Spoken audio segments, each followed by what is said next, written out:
여러분들에게 한국사 퀴즈 우리 이벤트 하기로 했었죠? 그래서 오늘 그 이벤트 당첨자 발표를 하도록 하겠습니다.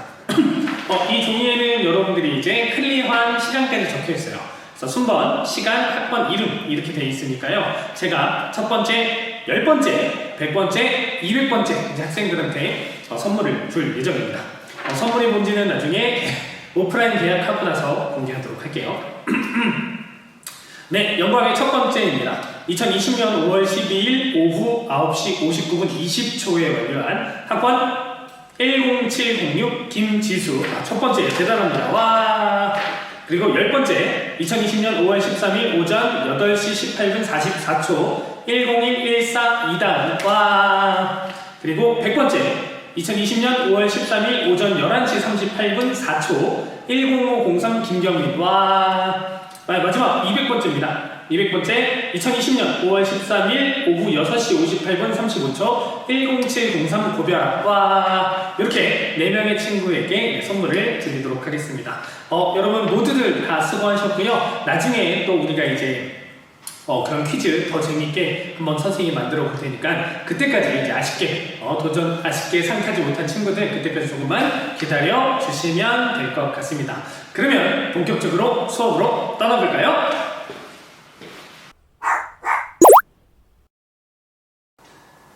네, 이제 조선의 문화에 대해서 한번 살펴보도록 하겠습니다. 우리가 정치도 살펴봤고 경제도 살펴봤고 경제를 통해서 사회가 어떻게 변했는지를 살펴봤죠. 이제 조선의 문화에 대해서 한번 조선 전기와 후기 그리고 조금 더 디테일하게 보게 되면 조선 전기 중에서도 한 15세기 정도 시기 그리고 16세기 정도 상황 이제 이런 것들을 한번 나눠서 살펴보도록 하겠습니다.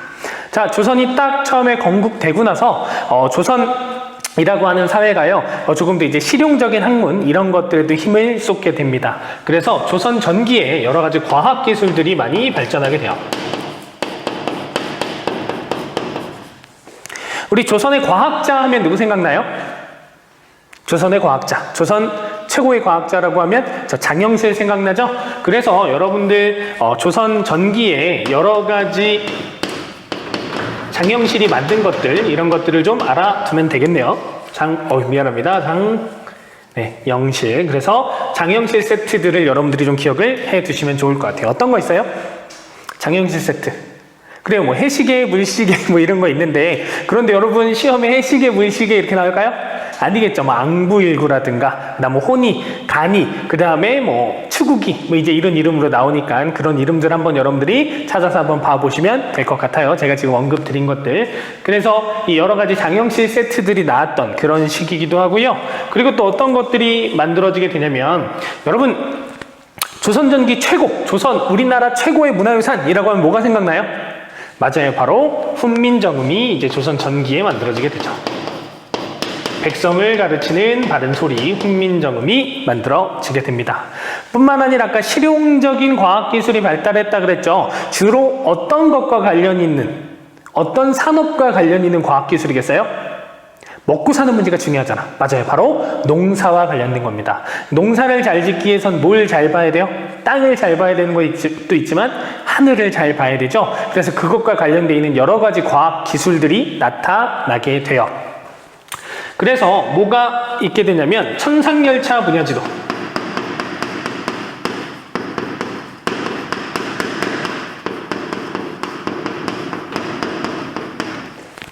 하늘에 뭘 잘 보는 거예요? 별을 잘 보는 거잖아. 이게 천문도입니다. 그래서 이 천문도를 바탕으로 해서 농사지을 때를 제대로 보게 되는 거고요. 그것을 바탕으로 만든 달력이 있는데 그 달력이 칠정산입니다.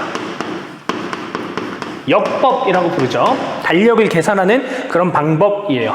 그래서 그 전에는 중국을 기준으로 했단 말이야. 그러니까 좀 여러 가지가 다르겠죠. 틀린 것들이 있단 말이야. 그런데 이것을 조선 기준으로 해가지고 이제 이때 씨를 뿌리는 게 정확히 맞아떨어지게 되는 거죠. 시기를 정확하게 계산할 수 있게 이런 천문도도 있었고 그것을 바탕한 역법도 있었어요. 그러면 이제 조선에 맞는 농사 방법도 있어야겠죠. 그래서 농사직설 이라고 하는 우리나라 농사책도 만들어지게 돼요. 시험에 굉장히 잘 나오는 것들이니까 여러분들 한번 잘 봐두면 될 것 같습니다. 그리고 조선 전기의 세계지도가 있어요. 세계지도. 그 세계지도 이름이 좀 긴데요. 혼, 일, 강, 리, 역, 대, 국, 도, 지도. 이거는 이제 여러분들이 아마 한번 봤을 거예요. 중국이 센터에 굉장히 크게 있고 조선은 그 옆에 있는데 조선의 크기도 굉장히 커요. 이제 그런 특징을 갖고 있는 지도가 헌일강리 역대국도 지도입니다. 그래서 그 지도는 중화 사상을 보여주는 지도임이기도 하고요. 그리고 자주성을 보여주는 지도, 두 가지 다 해석이 가능한 지도기도 합니다. 이제 이런 것들이 조선 전기에 나타났던, 조선 전기 중에서도 건국 딱 하고 나서 이제 15세기의 상황이 돼요. 사실 문화는 전기 후기로 나누기보다는 전기 중기 후기로 나누기도 하는데, 그렇게 나누면 여러분들이 시기적으로 헷갈릴 수 있겠죠? 그래서 그냥 정치의 흐름대로, 정치의 흐름에서 보면 어떤 사건을 전후로 나눠요? 임진왜란을 전후로, 양난 전후로 나누게 되죠? 그 기준 비슷하게 한번 가보도록 하겠습니다. 자, 그러다 이제 16세기가 되면 정치적으로 어느 세력이 막 성장하는 시기지? 맞아요. 사림이 성장하는 시기죠. 그래서 사림들이 성장하게 되면서 그들의 사상적 기반, 물론 관학파의 사상적 기반도 성리학이지만 사림들이 훨씬 더 공부를 많이 하고 막 이랬잖아. 그래서 이제 성리학이 많이 발전하게 됩니다. 그래서 우리나라의 대표적인 성리학자 둘을 한번 만나볼 건데요. 어떤 사람이 있어요? 1,000원짜리에 있는 이황이 있고요. 그리고 5,000원짜리에 있는 이이가 있죠. 그래서 이 두 사람에 관련된 것들을 조금씩 나눠서 한번 살펴볼게요. 우선 이황 같은 경우는 도덕, 원리 이런 것들을 되게 중요하게 생각을 했습니다. 그래서 그 중에서 이제 리를 강조해요. 혹은 리 강조, 이 강조, 그 성리학의 그 리가 이거거든요. 성리학의 사실 이거는 요즘 교육과정에서 빠져서 설명을 꼭 여러분들이 알거나 이러지는 않아도 괜찮을 수 있는데요. 이기론이라고 하는 건 뭐냐면 우주 만물은, 모든 것은 이와 기로 구성되어 있다는 거예요. 이라고 하는 것이 그 사물의 원리라고 생각하면 되고, 기라고 하는 것이 형상이라고 생각하면 좀 쉬워요. 그러니까 물론 이제 윤리적으로, 철학적으로 들어오면 깊이 있는 걸 수 있지만, 그러니까 그 사물의 본질, 원리 이런 것들이에요. 그럼 컵의 원리, 컵의 본질은 뭐야? 컵은 뭔가 액체를 담아 놓을 수 있는 것, 무언가 액체를 담아서 마실 수 있는 게 컵이죠. 그게 리라는 겁니다. 그렇다면 기는 이게 종이컵이냐, 나무컵이냐, 무슨 텀블러냐, 이런 것들이 기예요. 각각의 현상적인 부분들이라는 거죠. 그래서 이황 같은 경우 그거에서 이제 리를 강조해요. 원리, 도덕 이런 것들을 굉장히 강조했고요. 그리고 이황은 책을 쓰게 되는데 어떤 책을 쓰게 되냐면 성학, 십도, 그리고 뭐 주자서, 전료 뭐 이런 책들을 쓰게 됩니다. 그리고 이제 이 같은 경우는요, 현실적이고 개혁적이었어요. 그래서 옛날에는 이는 주기론이야, 기를 중요하게 생각했어, 이런 식으로 가르쳤었는데, 사실 조금 더 깊이 들어가 보면 기를 강조한 건 아니고 기도 중요해 라고 말했던 뭐 그 정도 상황이라고 보면 됩니다. 자, 이가 썼던 책은 어떤 게 있냐면 성학집요라는 책이 있어요.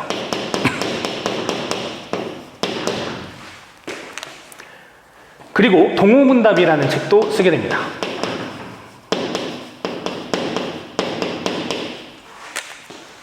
이 같은 경우도 이제 굉장히 좀 천재성이 강했던 승호쌤이 꼽는 조선의 3대 천재가 있어요. 누구냐면 조선 전체를 디자인했던 정도전이라는 사람이 있고요. 조선이라는 사회, 새로운 세상을, 새로운 세계관을 만든 사람인 거야. 그래서 이제 정도전, 그리고 이제 이이는 시험의 천재입니다. 보는 시험마다 막 다수석 뭐 이런 스타일. 그러면서도 이제 현실적이고 개혁적이었던. 그리고 3대 천재, 그 세 번째 천재는 나중에 조선 후기에서 등장하게 될 정약용, 이런 사람이 있어요. 정약용은 뭐 조선시대판 레오나르도 다빈치라고 할 수 있습니다. 모든 부분에 뛰어났었던 이 세 사람에 대해서 궁금하거나 이러면 좀 찾아보셔도 괜찮을 것 같고, 아니면 나중에 조선의 3대 천재 특집 뭐 이런 식으로 여러분들하고 만나봐도 재밌을 것 같아요. 자, 그래서 현실적이고 개혁적이니까, 그리고 계속 막 건의하고 왕한테 이러는 거야. 그러니까 왕이 좀, 야, 너무 귀찮아. 그래서 휴가를 강제로 보내요. 그 강제로 보내서 그 동호대교, 지금 동호대교 그쪽에서 이가 막 현실에 대한 문제를 막 고민한 거. 어떻게 하면 좋을까? 어떻게 하면 좋을까? 야, 지금 일본이 침상치 않은데 어떻게 하면 좋지? 지금 그리고 박나베 폐단이나 이런 게 심한데 어떻게 하면 좋지? 지금 이 해답은 누구만 줄 수 있어? 이가 당시 조선 최고 천재잖아. 이 스스로밖에 못 주겠죠. 그래서 자문자답합니다. 야, 일본의 상황이 이런 상황인데 어떻게 하면 좋을까? 그건 우리가 따로 군대를 키우면 되지 않을까? 야, 그런데 지금 박나비 회단이 심한데 어떻게 하면 좋을까? 그건 쌀로 거두면 되지 않을까? 이러면 스스로 문답하는 형식의 책이 동호문답입니다. 자, 그래서 이황과 이의 이렇게 좀 보면 되겠죠. 선생님, 근데 지금 이황이 쓴 책이랑 이의가 쓴 책이 너무 이름이 비슷해요. 그럼 어떻게 하면 좋을까요? 여러분, 이황 얼마짜리? 이황 1,000원짜리에 있죠. 그리고 이의는 얼마짜리에 있어요? 5,000원짜리에 있잖아요. 그러니까 물론 그런 급 이런 건 아니겠지만, 그것이 급은 아니겠지만 이제 약간 그건 학문적 깊이라고 그냥 과장해서 이거는 그냥 외우려고 농담 삼아 하는 얘기예요. 그러니까 누가 더 공부 열심히 한 것 같아요? 이의가 더 공부 열심히 한 것 같죠. 이의 공부 어떻게 했어요? 성악 집요하게 공부했어요. 성리학을 집요하게 공부한 거야. 그리고 이황은 성악 쉽도 너무 쉽게 공부한 거. 이렇게 해서 여러분들이 봐도 좀 좋을 것 같고요. 그리고 사실 이 책의 내용은 좀 달라요. 이 책의 내용이 어떻게 다르냐면 성악 10도 같은 경우는 그림책입니다. 이황의 생각은 성리학적 군주가 나라를 다스려야 돼 라는 입장을 갖고 있었어요.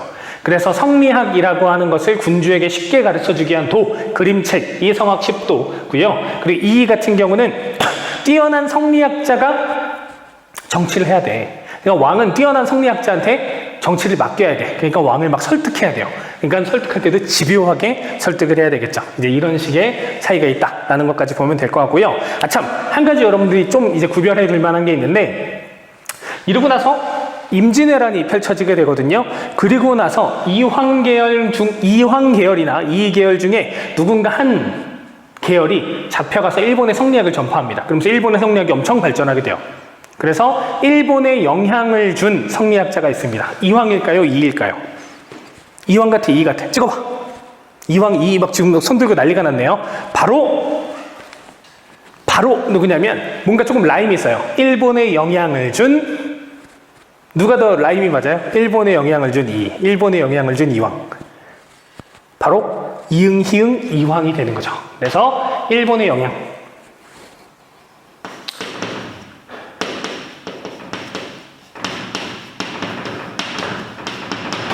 일본에 영향을 준 건 이황 계열이다. 그래서 막 이렇게 라임 있게 일본에 영향을 준 이황 약간 뭐 이런 느낌으로 하면 미안합니다. 그러면 좀 더 여러분들이 기억하기 쉬울 수 있겠죠.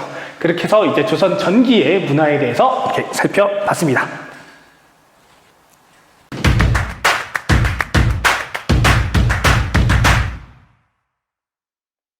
네, 이제 조선 후기 문화에 대해서 한번 살펴보도록 하겠습니다. 자, 조선 후기 문화에는 굉장히 다양한 모습들, 시기적으로도 기니까 다양한 모습들이 나타나게 되겠죠? 그래서 각각의 모습들, 조선 후기엔 요런 것들이 있었어 라고 하는 거 봐두시면 될 것 같아요. 그래서 조선 후기에 대해서 뭐 먼저 살펴볼 거냐면요. 우선 국학의 경향에 대해서 한번 살펴볼 겁니다. 이 이전까지 조선 사회는 무조건 성리학이 중요해요. 성리학이 너무너무 중요해. 그러니까 성리학을 중요하게 생각하다 보니까 다 뭐에 대해서 공부하냐면 중국에 대해서 공부해요. 중국에 대해서 공부하고 중국 것 그리고 막 이랬단 말이에요. 그런데 국학 아니야, 우리나라 것이라고 하는 흐름이 되는 거죠. 그래서 이제 우리나라 지도가 만들어지게 되죠.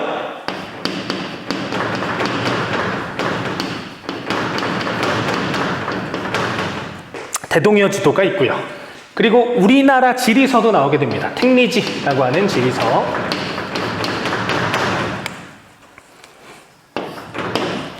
그리고 서양 문물들도 전해지게 돼요. 서양 문물. 그래서 대표적인 거 한 가지만 여러분들한테 적어드리면 아까 조선 전기의 세계지도가 혼일강리 역대국도 지도였죠. 조선 후기에 들어온 건 고려 만국 전도입니다.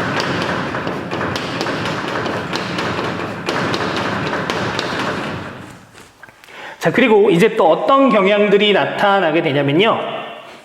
위에 거랑 조금 비슷한 맥락일 수 있는데 옛날에는, 그러니까 조금 전에는 중기에는 어떤 중국 것들 그림 그렸다 그랬죠. 중국의 그림. 그런데 이제 우리나라 것을 그리는 거예요. 우리나라 진짜 레알 경치를 그린 진경산수화. 인왕제색도 이런 것들이 이제 대표적일 수 있겠고요. 그리고 서민 문화도 발전하게 됩니다. 서민 문화 대표적인 거 뭐 알아요?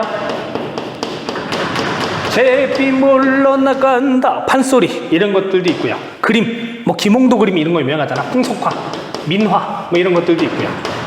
그리고 한글 소설.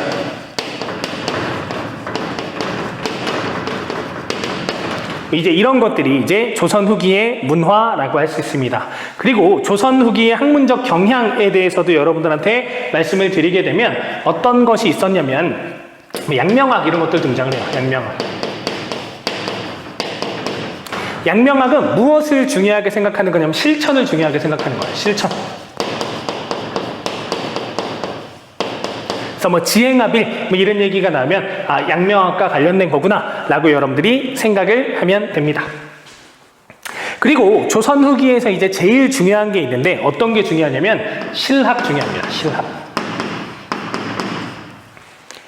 그래서 이 실학에 대해서는 따로 이제 박스를 만들어 가지고 한번 여기다가 그려보면 될 것 같아요.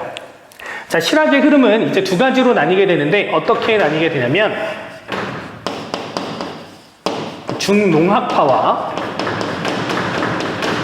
중상학파로 나뉘게 돼요.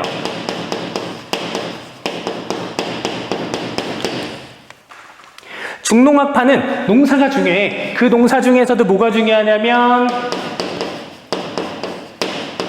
자영농을 키우는 게 중요해 라고 하는 입장이었고요. 중상학파는 우리나라의 상공업을 발전시켜야 돼 라고 하는 입장이었습니다. 그래서 중농학파, 중상학파의 대표적인 사람들에 대해서 우리가 한번 알아볼 건데요. 중농학파 같은 경우는 어떤 사람이 있었냐면 유형원이라는 사람이 있었습니다. 유형원은 무엇을 주장하냐? 균전론을 주장해요. 자, 지금 중농학파들은 뭘 키우자고 했다고요? 자영농을 육성하자고 했다고요. 자영농을 육성하는 제일 좋은 방법이 자영농을 육성하는 제일 좋은 방법이 뭐야? 바로 땅을 나눠주는 거죠. 땅을 나눠주는 것. 그래서 땅을 균등히 나눠주자라는 게 균전론입니다. 물론 깊이 들어가면 조금 다르긴 해요. 왜냐하면 위아래로 평등이 아니고 양옆으로가 평등이야. 그러니까 신분에 따른 차등 지급을 하되 그 같은 신분들끼리는 똑같이 나눠준다라고 하는 그런 내용인데 깊이 있게 알 필요는 없고요. 어쨌든 땅을 나눠준다라는 데 의미가 있습니다. 그랬더니 이것에 대해서 누가 비판하게 되냐면 이익이라고 하는 사람이 비판하는 거죠. 이익은 땅을 나눠줘도 소용이 없어요 라고 하면서 한전론을 주장합니다. 그래서 영업전이라고 하는 개념을 등장시키게 되는데 한계를 정하는 거예요. 땅의 한계. 최대한계일까 최소한계일까? 최소한계예요. 먹고 살 수 있는 최소한의 한계를 정해놓는 거야. 그러니까 그 영업전으로 설정된 땅은 매매가 금지되어 있는 거죠. 못 팔게 하는 거야. 왜? 지금 땅을 나눠줘도 배고픈 농민들이 당장의 배고픔을 견디지 못하고 땅을 팔아버리는 일들이 생겼단 말이죠. 그러니까 그러면 안 된다라는 거예요. 그래서 리미트를 정해놓은 겁니다. 한계를 정해놓는 최소 한계를. 그랬더니 이제 이것을 비판한 사람이 있었어요. 뭐라고 또 비판하게 되냐면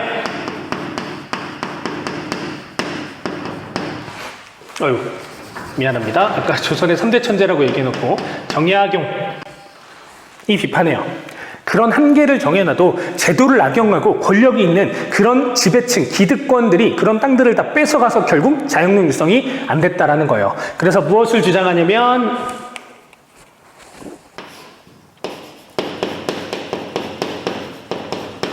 여전론을 주장합니다. 여전론은 공동농장 개념이라고 생각을 하면 돼요. 공동농장. 그래서 공동농장에 모여서 다 같이 농사지면 되지 않을까라고 이제 생각을 합니다. 뭔가 약간 사회주의, 공산주의 뭐 이런 느낌이 좀 있죠. 그만큼 굉장히 앞서 나갔던 사람이라고 생각을 하면 됩니다.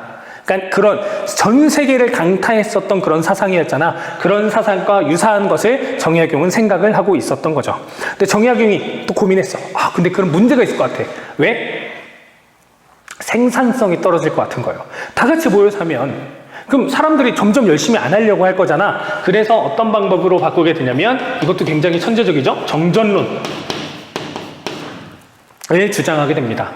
이 정자는 정자예요. 이거 무슨 정자야?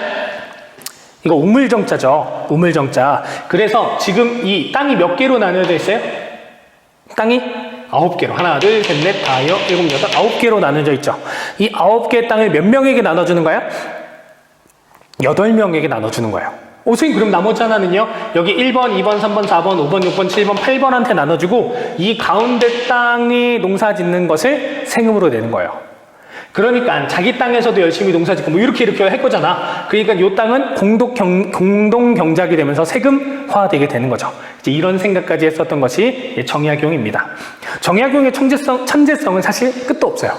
그러니까 정말 거의 모든 분야에 대해서 연구하고 거의 모든 분야에 대해서 책을 쓴 사람이에요. 그래서 그 정약용에 대해서 나중에 한번 차근차근 보도록 하면 좋을 것 같아요. 자, 중상학파 한번 살펴보겠습니다. 어떤 사람이냐면 박지원. 국어 공부 열심히 한 친구들은 이름 좀 들어봤죠? 박지원. 박지원은 무엇을 주장하냐면 수레나 선박을 사용하자. 지금 우리가 생산성이 너무 부족해. 그래서 수레나 선박을 이용을 통해서 이제 상공업을 발전시키자라고 주장을 했었던 사람이고요. 그리고 썼던 책이 있어. 어떤 책이 있냐면 박지원 하면 뭐 생각나요? 너무 많은 책이 있죠. 뭐 허생전, 양반전, 호질 이런 것들을 통해서 양반의 비생산성, 조선사회의 그런 답답함 이런 것들을 비판했던 사람이기도 하고요. 그리고 그런 서양 청나라의 문물, 그걸 통해서 서양의 문물, 발달된 것들을 그리고 상공업의 모습을 소개해줬던 사람이기도 하죠. 그 책이 뭐냐면 열하일기.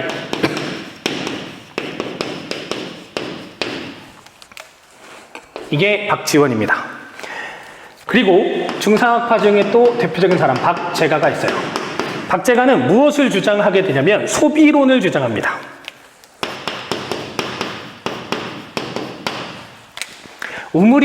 재물이라고 하는 건 우물과 같아요. 우물. 여러분 우물 같은 경우는 물을 계속 퍼내지 않으면 아예 말라버려요. 그러니까 재물도 그와 같다라는 거야. 그냥 저축하고 가만 놔두게 되면 결국은 말라버리게 된다는 거예요. 그러니까 사회가 막 돌아가려면 소비가 잘 돼야 된다는 거죠. 그런 것을 주장했었던 것이 이제 박제가입니다. 이것도 굉장히 자본주의적으로 그리고 경제학적으로 굉장히 세련된 주장이었어요. 그리고 박제가가 썼던 책이 북학의라는 책이 있습니다. 북학의. 그래서 미안합니다. 이 책에서 이름을 타서 북학파라는 것들도 등장을 하게 되는 거죠. 북학의. 이것이 이제 중상학파 대표적인 사람들이고요. 그리고 필기는 안 해드릴 건데 홍대용이라는 사람도 있습니다. 홍대용이라는 사람은 지전설을 주장했던 사람이에요. 지구가 돈다 라고 하는 것. 지구가 막 이렇게 돌아가니까 자, 니네 왜 중국이 중국이야? 가운데 있어서? 야, 근데 돌려봐. 이걸 쓱 돌리면 다른 나라가 중심이 되고 이렇게 쓱 돌리면 조선이 중심이 되잖아. 중화사상을 비판했었던 그런 사람이 홍대용이기도 합니다. 그래서 여러분 중상학파 같은 경우 조금 암기를 해두면 좋을 것 같은데요. 지금 박지원 같은 경우 수레 선박. 여러분 막 전쟁이나 이런 거 생각해봐. 수레 선박으로 뭐 해요? 서포트 하잖아. 지원. 수레 선박. 그리고 무언가 사람들의 의식을 깨는데 여러 가지 책들로 지원해준 사람 박지원. 서포트박. 이렇게 되는 거고요.